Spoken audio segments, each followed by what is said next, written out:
Hello， 大家好，欢迎来到好奇票房。这一期给大家带来的是《金刚：骷髅岛》，本片综合评分7.2，票房11.6亿。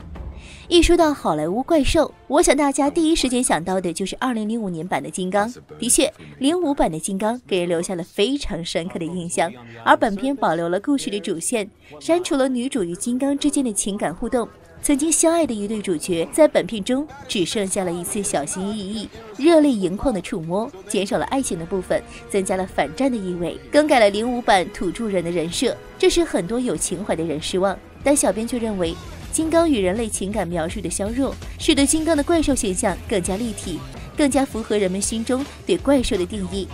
他的感情无需过多的刻画，在他的所作所为之中已经完全表露出来，而原本与人类水火不容的土著人却与人类成为了最好的朋友，这也使得剧情更加的窝心，不是吗？还记得电影中金刚独自坐在夜色下，静静面对极光的镜头，那般美好却又孤独，让人不忍心打破。那一刻他只是一个父母双亡、独自谋生，还要每天坚持打怪的宝宝罢了。17版的金刚摒弃了人物情感做主线这一老旧套路，使金刚本身在情节发展中起到了真正的主要作用。必须要说，这才是观众心中的金刚嘛？你认为呢？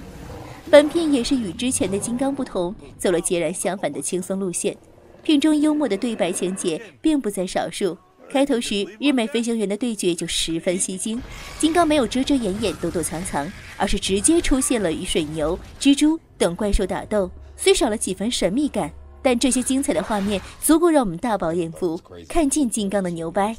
而小编感到不满的是，金刚与大坏蛋骷髅巨蜥的打斗中，满尘飞来的尘土着实是干扰视线啊！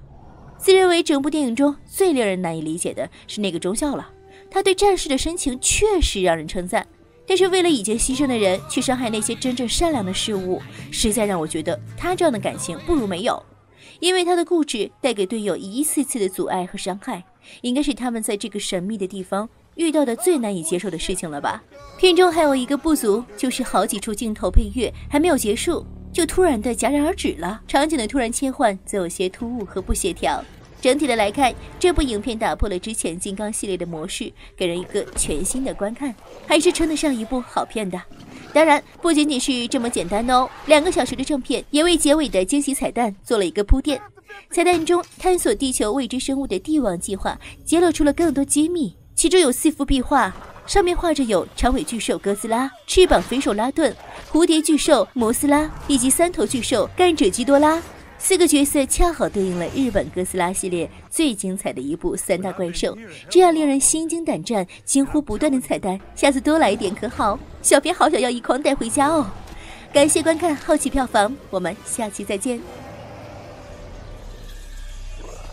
想要获取最新视频，打开微信，扫描屏幕的2维码，或者微信搜索好奇票房，关注好奇票房微信公众号。